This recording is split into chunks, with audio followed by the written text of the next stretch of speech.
Hello, and welcome back to another episode of Critical Reactions with your host, Bryan.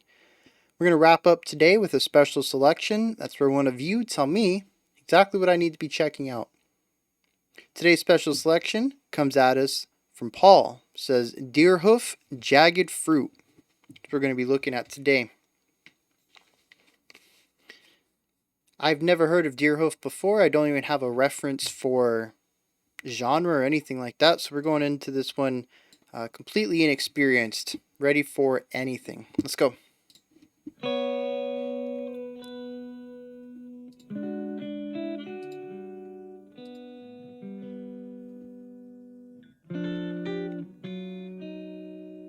Yeah, very, very nice. A little bit of free time here.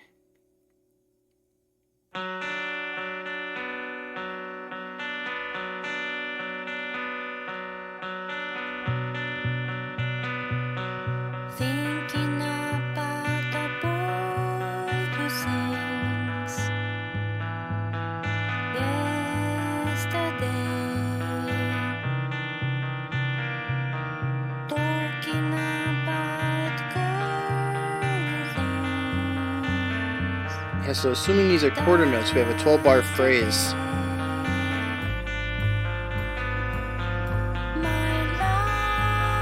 Very disorienting with the heavy weight to the right.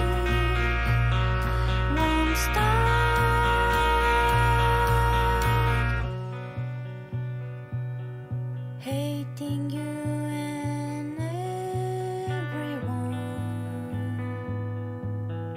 yesterday,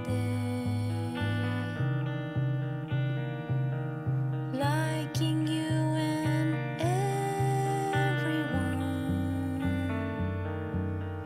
that's today.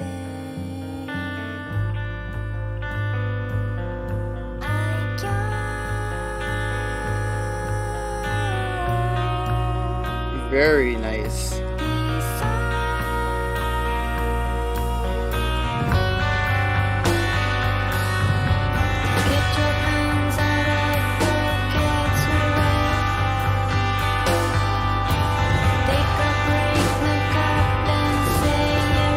I'm even more confused now.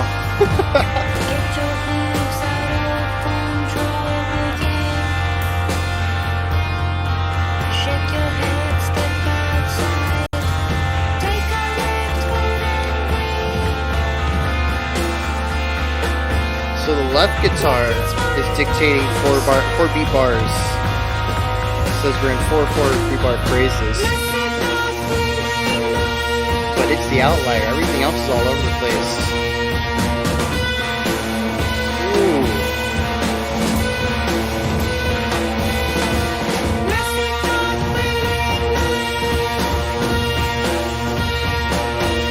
It's interesting too with the vocalist lining up with the guitars on that line.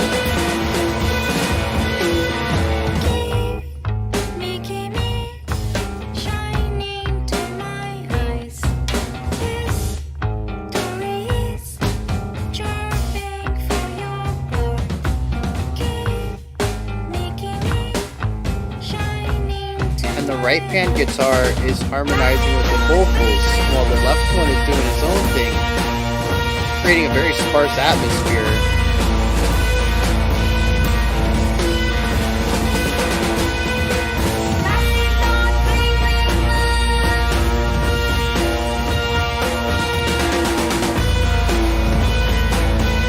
That bass has some presence, but it's so muddy in the mix, it's hard to pick out.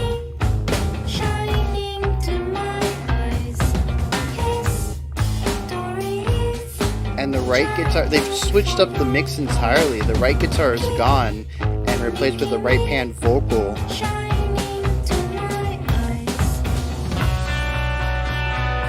It was harmonizing with the middle, the main vocal in the middle, which made it, wow.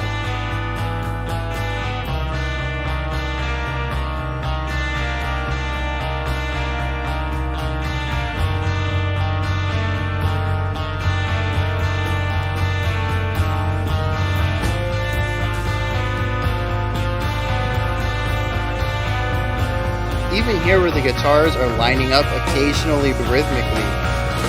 They're not lining up harmonically. Get your hands out of pockets for rain. Take a break, look up and sail away. Get your moves out of control, yeah. Shake your blood, step outside. Take a left, golden green. It's like moments like this, it brightens up a little bit. And I really think they're going to lead into that, but it feels like they just dig harder into that dissonance.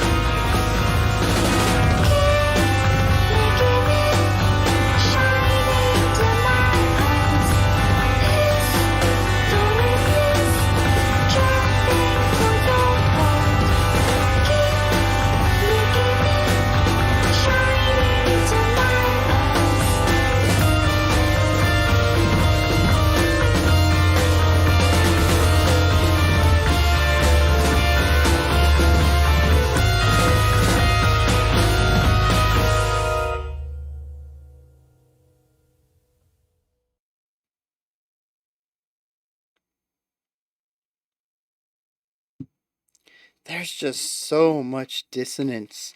Um, I've made this comment before. We checked out some song, I think it was Fat of the Ram. I don't remember what band that was. And this reminds me a lot of it, where there's a very core focus on creating raw dissonance in every aspect, tonality wise, rhythmically. Um, it's just no piece of this song sounds like a puzzle or sounds like a piece that fits into the puzzle of the track.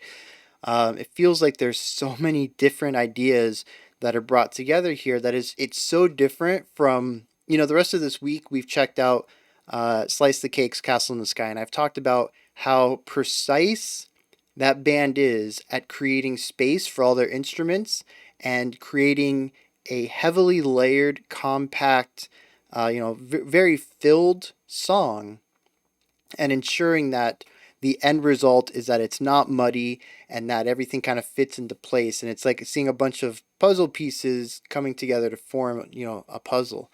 This is the opposite of that. There is an expert precision in ensuring that all of these parts feel so desperate from each other. It's just, to me, it's wild because I have so much of my brain screaming, this is terrible. And I want to put some context to that. Over the last 2 years, I have slowly come around to understanding and enjoying really avant-garde stuff. We're going to call it avant-garde. I've been aware of avant-garde stuff, but nothing that the rock and metal scene, or nothing as abrasive as I've heard in the rock and metal scene when it comes to this. We have listened to some very interesting songs on this channel that have been extremely abrasive and aggressive in their dissonance, especially during Dissonance Week. And I have a lot of education telling me that this is just really bad writing. That they should have tuned earlier, or that they need to have a better understanding of theory, or, whatever. That this song is bad and it needs work. Or in another sense, that the performance is bad. It could just be that they didn't tune their instruments, which I think I've made that comment about. Dang, I wish I could remember the band name. The song was Fat of the Ram. But yeah, every note seems to be clashing with every other note that's being played. Even the instruments that don't have notes, like the drums, they're rhythmically playing in opposition of the other rhythms that are in play. There's also a disjointedness to the phrasing. We have 12 beat phrases, And so we can either do that in 4/4 time, which is standard, but do a 3-bar phrase, which is not standard. It's lopsided. It doesn't cut in half very easily. It's not weighted.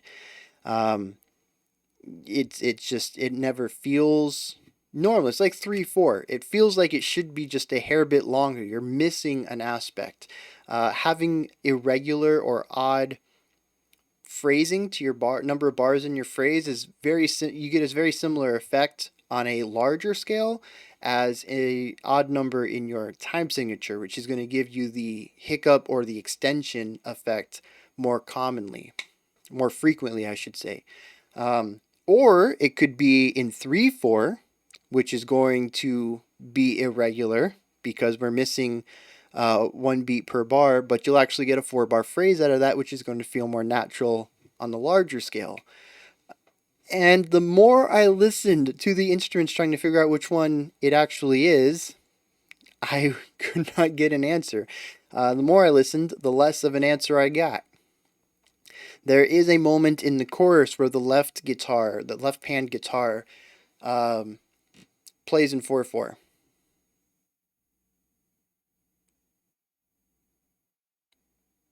I don't remember now. I mentioned it in the thing. Whatever I said, though, is what the left guitar is doing. But the right pan guitar, the vocalist, the drummer, the bass, none of them seem to be lining up with either of those ideas.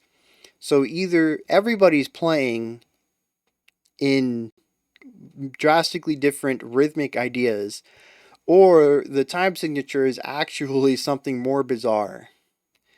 And I think it actually makes more sense just to create a standard time signature, whether that's 3/4 or 4/4, and just play around with the rhythmic element so that downbeats are never emphasized by more than one instrument at a time.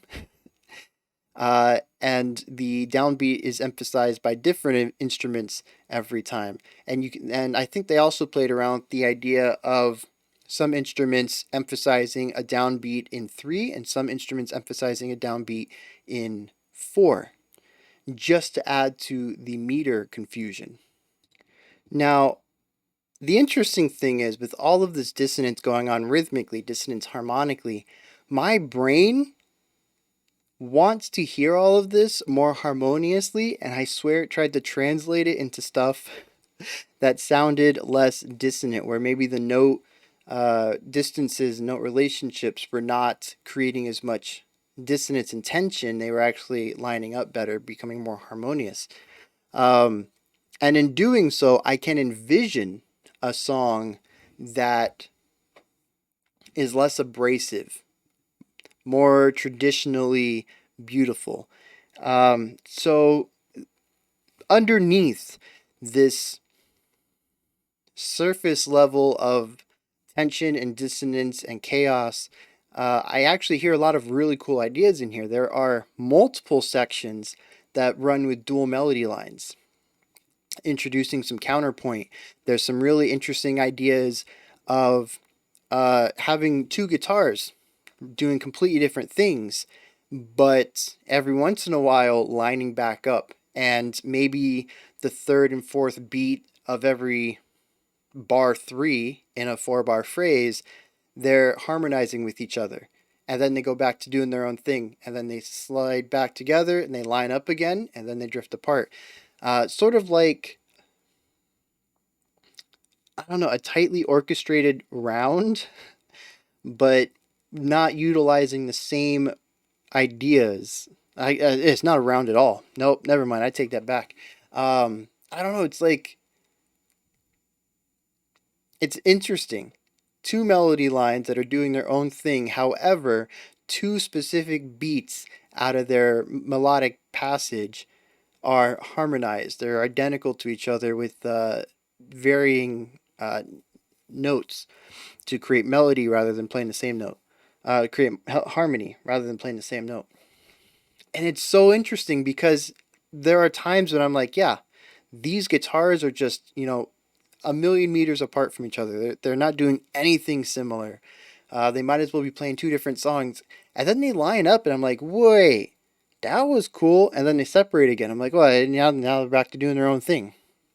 And it's a very interesting way to go about writing counterpoint. A lot of counterpoint tends to be two distinct melody lines that work well with each other, but don't necessarily line up to create moments of melody. And that's just my experience. I'm sure there are examples that are more like this, but in my experience, it's usually two isolated lines that happen to dance around each other rather than with each other. So it's really cool to hear that. But again, that's kind of hidden underneath this pure chaos that exists over top it. There's some really interesting rhythmic ideas in here, especially as far as uh, rhythmic harmony, rhythmic synergy, playing rhythmic ideas around and within other people's rhythmic ideas. The drums are doing some wild stuff, but it's all uh, just out of time, just out of sync with everyone else. Um, and part of that, I think, is to build this idea of a lack of meter, a lack of time signature, because if they were perfectly in sync and we saw this meticulous dance of rhythmic elements where maybe this guy is hitting two notes on the downbeat and the drum is playing on the offbeat of one and the guitar starts on the offbeat of two, and you get this nice little rhythmic hocket going on between all these instruments. I mean, that would sound phenomenal. And I can hear something akin to that here, except instead of perfectly fitting in the gaps of other people's playing, usually they start on somebody else's playing, and it's this constant idea of stepping on each other's toes, so that we have these pockets of time that are way too cluttered. There's way too much going on, and it's not spaced out evenly at all, and it creates this chaotic mess. And I want to say that in the most positive way possible. I don't want that to be a negative connotation, meaning that the song is a mess. But the perceived sound that they're creating is a chaotic mess, at least to me. The vocals are constantly playing around with tonality. I get the feeling that the vocalist is extremely skilled and knows exactly how to work with micro tones and just add a hair bit of sharpness or flatness to her notes to create extra tension with anything that might be working alongside it harmonically. There is one time in particular when the right pan guitar stops doing guitar things and plays the exact same thing as the vocalist on the exact same pitch, but she's just a hair sharp on it, and it is one of the tensest parts of the song. We aren't hearing harmony with dissonance included in it. We are hearing two notes that are just ever so slightly separated, range wise, pitch wise, and it creates some of the sharpest dissonance in the song. And like I said, it's all intentional. It has to be, because without any knowledge, it sounds like a group of people who forgot to tune their instruments and had a very awesome song written down. They forgot to tune their instruments, they forgot to practice a bit, and they're all sort of out of time with each other. The notes aren't lining up. It sounds like a mess, but it has to be intentional. It was recorded and released this way. And it ends up being an extremely provocative track. Well, provocative to me, anyways. I dislike dissonance greatly. I do want to praise some of the playing in here, though. The drum work is phenomenal. There are some interesting sections in there regarding rhythmic ideas, fills, ornamentations. The drummer is always doing something interesting, and in the moments that they're not interesting on a nuance level, they're interesting on a technical level. Some of the fills that the drummer has are just wild, especially in the sense of wall of sounds. The song can be very sparse at times, but the bass kick and the snare cut through. Especially the snare. I think the snare might be the loudest part of the kit. And when he's doing snare rolls or moving across the snare to the tom, back to snare, whatever, I mean, it cuts through. And there's a lot of dynamic work going on in the drums because of that. The bass I wanted to hear more of. I heard some really nice stuff, but they got drowned out a lot. Oh, I got to touch on this before we go too. The mix. This is a muddy, gritty, dirty, chaotic mix. And it feels like there's almost a lack of production value to it, which again, I'm going to wager is a conscious decision made. A very intentional decision. There are moments when it is just hyper sparse. There's a lot of instruments. There's a guitar, two vocals, the drums. It's not like we've removed everything but one timbre, but it still feels so empty.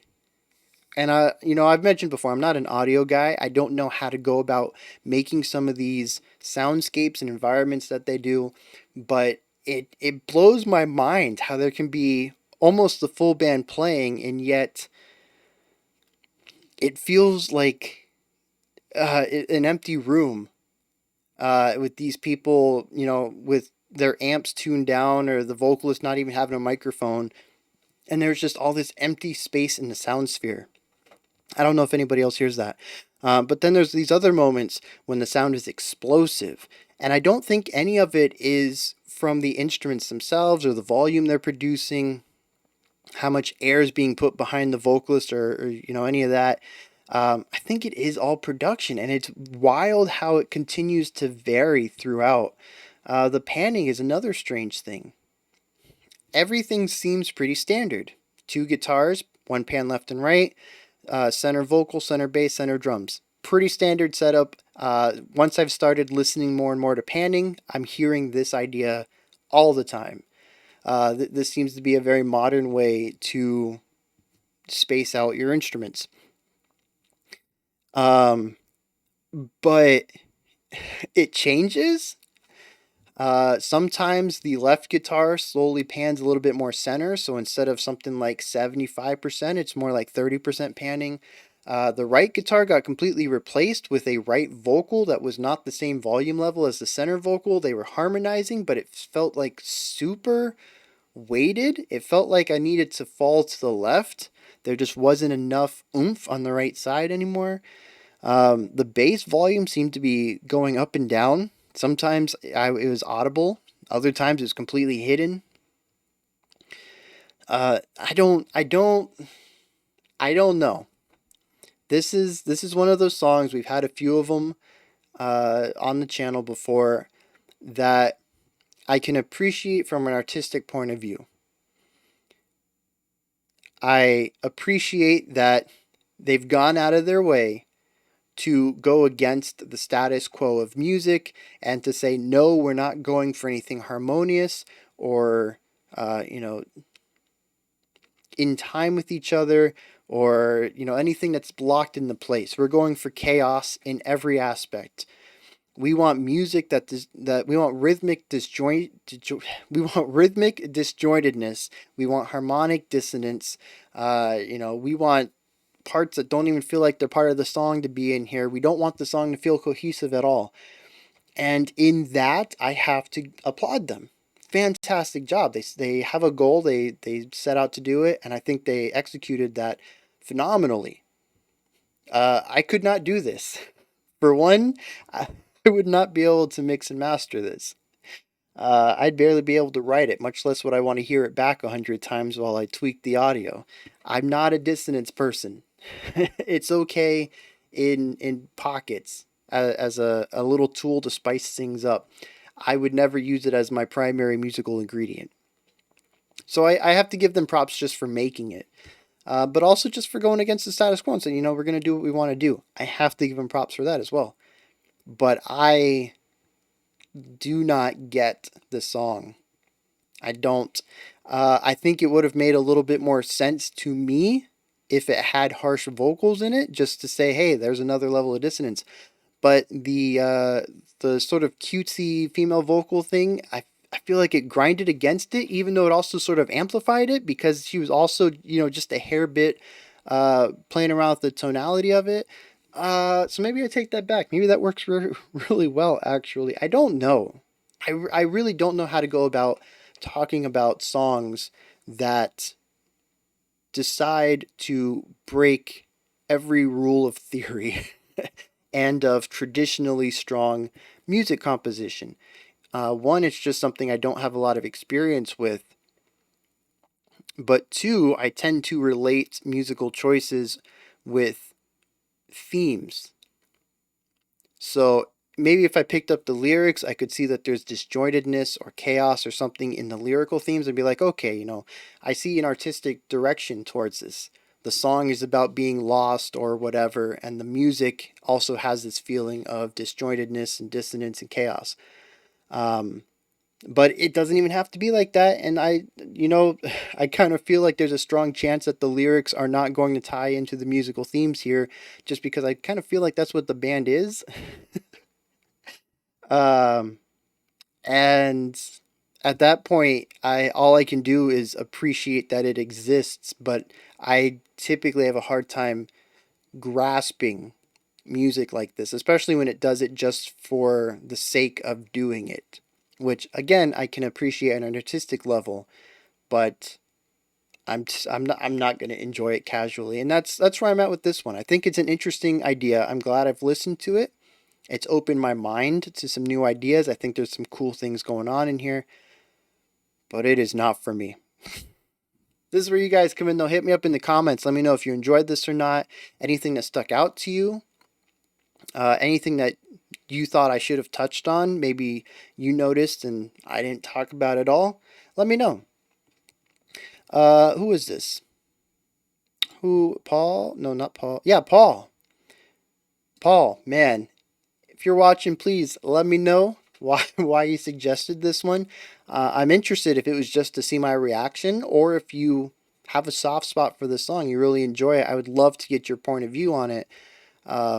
If it's the latter and this is one of your favorite songs for a reason, I'd love to know why. I think that's one of my favorite things about doing this stuff, special selection specifically, is even if I don't enjoy a song or even if I don't get it, there's usually somebody who can, tell me, hey, this is why I loved it. And I'm like, oh, cool, a new perspective, new point of view.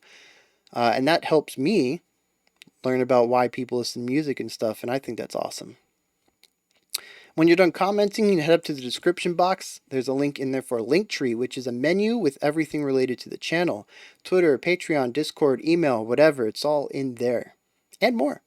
Above the description box, if you could, like, subscribe, and ring the bell. This is the penultimate episode of the week. We've got one more. Tomorrow's Friday. We're going to be looking at another retrospective track, a song that I watched way earlier in this channel's lifetime, and see if I have a different perspective on it. This one I think I was neutral on. I don't think I was impressed too much by it, but there were some things in it that I spoke positively about. But I remember a lot of comments upset at me over this song. So I think it's interesting. We're going to check it out again. And then we're going to do a creator request where I check out a song that a band has emailed me about. They're trying to promote their own stuff. And I love doing those. Those are always awesome. All right, until next time, remember to be critical but not cynical of the music you listen to, and have a fantastic morning, afternoon, or evening whenever you choose to watch my videos.